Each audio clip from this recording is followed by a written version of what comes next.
هاي، انا نور. ولو دي اول مره تشوفوني فانا دايما في الفيديوهات بتكلم معاكم في ازاي نطور من نفسنا وازاي نهتم بنفسنا ونكون احسن. والنهارده هتكلم معاكم ازاي ننظم وقتنا اكتر كأمهات. وفي البدايه انا كأم عارفه قد ايه احنا بجد محتاجين في يومنا 48 ساعه مش 24 ساعه بس علشان نقدر نخلص اللي ورانا ونعمل كل حاجه احنا عايزينها، لان بنحس اليوم بجد احنا مش لاحقين نخلص اللي ورانا مع الولاد. ولو انت عايزه تشتغلي، عايزه تهتمي بنفسك، عايزه تعملي حاجه، بجد ما فيش وقت لكل ده. هقول لك اول حاجه بجد فرقت معايا قوي وهي ان انا اصحى بدري.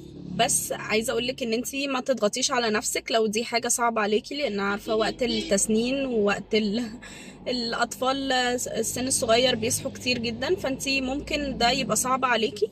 بس حاولي على قد ما تقدري ان انتي تعودي طفلك معاكي كمان، ان هو تعملي له روتين ان هو ينام معاكي بدري. وبجد الموضوع والله يا جماعه مش مستحيل، لا بجد بيحصل.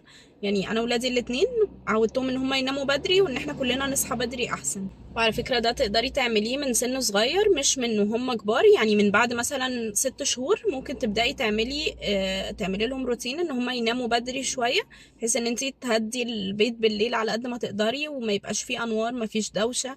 يتعودوا ان ده وقت ليل ووقت النهار ده هو اللي بنصحى فيه، وبالليل احنا بقى المفروض ننام. تشوفي مثلا لو الجو دافي تعملي لهم روتين ان هم يستحموا مثلا بميه دافيه.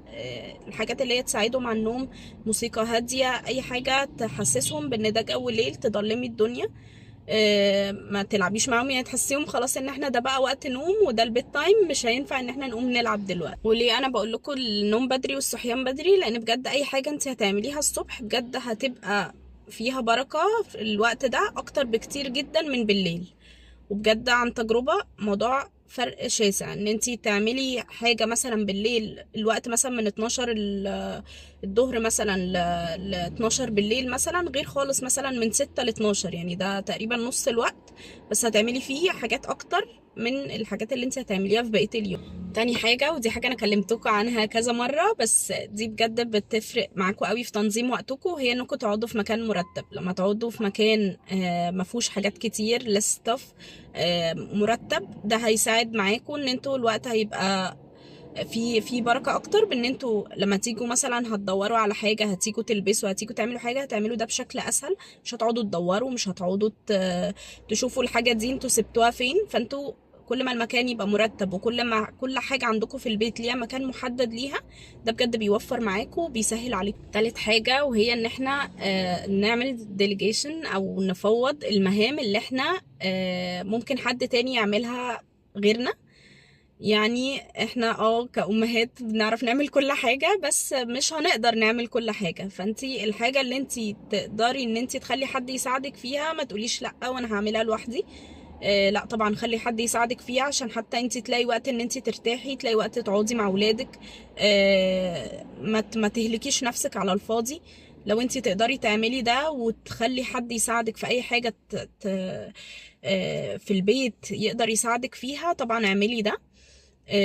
لو مثلا تنظيف حاجة مثلا انتي بتنزلي تشتريها، تقدري تخلي حد تاني يقدر يجيب لك الحاجات دي. يعني حاولي ريحي نفسك على قد ما تقدري، والحاجة اللي تقدري تخلي حد تاني يعملها ده هيوفر لك وقت وهيوفر برضو في صحتك وفي مجهودك، وتستغليهم في حاجة تانية مناسبة ليكي اكتر او هتريحك اكتر. الحاجة اللي بعد كده ان انت بجد تعودي تكتبي، لان الكتابة بتخليكي ان انت عارفة ايه الحاجات اللي وراكي. يعني plan your day كده، اليوم من اوله مثلا المفروض هتعملي فيه ايه وايه الحاجات اللي وراكي. وخلي عندك 3 حاجات بس اللي مهمين قوي اللي هم ضروري ان انت تعمليهم، واكتبي بقى حاجات بعد كده. يعني والله خلصت ال3 حاجات دول تمام، ادخل في الحاجات اللي بعد كده. ما خلصتهمش يبقى خلاص على الاقل ان انا خلصت ال3 حاجات بتوعي دول، ومش مهم ان انا اعمل الحاجات التانية. مهم قوي قوي برضو ان احنا نبعد عن المشتتات على قد ما نقدر. يعني انا بالنسبه لي الموبايل اول ما بصحى بحاول ان انا ما امسكوش، اعمل يعني اقفلوا النت، اقفلوا صوته شويه، خليه بس ان انتوا لو في حاجه ضروريه مثلا حد هيكلمكم او كده. بس حاولوا على قد ما تقدروا، السكرولنج والكلام ده بياخد مننا وقت كبير جدا، بيضيع وقت مش طبيعي. ولو راقبتوا وقتكم بجد هتلاقوا ان انتوا بتقعدوا وقت مش طبيعي على الموبايل وفاتحين النت. فعلى قد ما تقدروا بعيدوا عن المشتتات، ايا كان بقى ايه المشتتات بالنسبه لكل واحد، بس معظمنا يعني هو بيبقى الموبايل ان احنا بنمسكه وقت طويل قوي. فحاولوا ان انتوا الوقت مثلا لو انتوا عايزين تسمعوا حاجة مفيدة او تسمعوا بودكاست او حاجة زي كده، ممكن تعملوا ده وانتوا بتعملوا حاجة تانية مثلا. يعني مثلا البودكاست ممكن يتعمل مع وانتي بتخلصي حاجة، طبقي الغسيل مثلا، او ان انتي بتعملي الاكل. دي حاجة ممكن تعمليها وانتي بتعملي حاجة أساسية مثلا ان انتي بتعمليها في يومك. حاجة كمان بتوفر لنا في وقتنا جدا، وهي ان احنا نجهز لبعد كده، اللي هو مثلا في الأكل مثلا حاجات مثلا كلها تحتاج مثلا صلصة، هتحتاج مثلا تقطعي حاجة معينة، تجهزي حاجة معينة. حاولي جهزي الحاجات دي كلها مرة واحدة لو ينفع ان هي تتشال وتتعامل مرة واحدة بعد كده. ده بيسهل علينا كتير جدا ان انتي اصلا تبلاني الاسبوع هيمشي معاكي ازاي. ده بيوفر معاكي وقت بدل ما تقعدي كل يوم مثلا. حتى في الاكل لو انتي كل يوم هتقعدي تفكري هناكل ايه، ده بياخد منك وقت طويل قوي. لو بس هتفكري ان انتي الاسبوع ده هيمشي ازاي، مثلا هطبخ كذا وكذا وكذا من اول الاسبوع لاخره، ده هيوفر معاكي وقت كبير جدا حتى لو انت ما جهزتيش حاجه في الاكل ده. كمان حاولي تعمليها وبجد هتفرق معاكي قوي، وهي ان انت تحاولي تصحي بدري عن ولادك شويه. يعني لو انت متعوده مثلا ان هم بيصحوا الساعه 9، اصحي قبلهم بساعه، اصحي انت الساعه 8. الوقت اللي هو اللي انت هتقضيه مع نفسك ده هتحسي ان انت بتشحني كده طاقتك وبتعملي حاجه انت بتحبيها وقاعده في هدوء لوحدك، وتقدري ان انت تبقي تخلصي الحاجات اللي انت مش عارفه تعمليها وهم صاحيين معاكي.